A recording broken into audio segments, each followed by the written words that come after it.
ito. Ay, parang si Jerry ito. Huwag na alam ko. May traffic violation ka, 5. 5 years.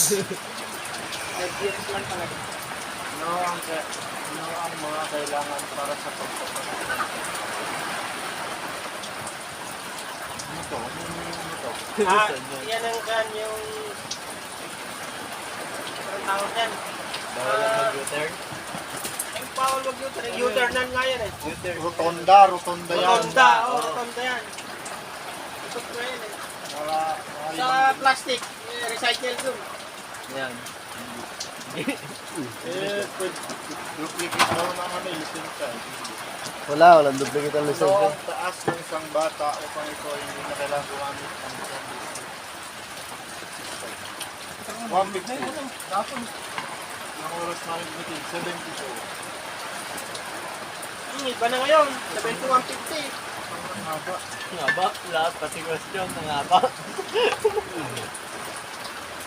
Pati sagot mahaba. Multiple choice naman yan eh. Oo nga.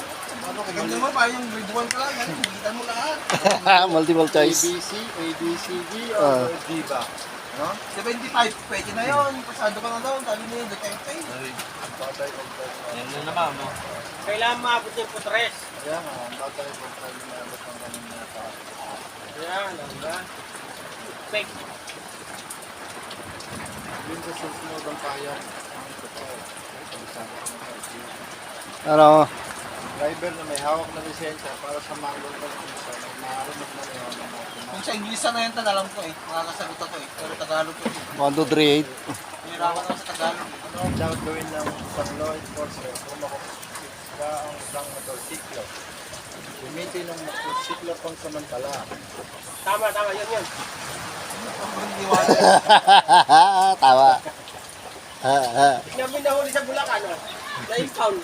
Tapos bili nung may, ano yun, parang pinarsale o ano? Naiwan yan. Ginagamit pala, nakita ng may-ari. In-impound pala ng pulis yun. Ano ang dapat gawin ng isang driver kung ang isa pang sasakyan ay gusto mag-overtake? Giveaway. Pagpatuloy ang naturang bilis, bilisan ng takbo.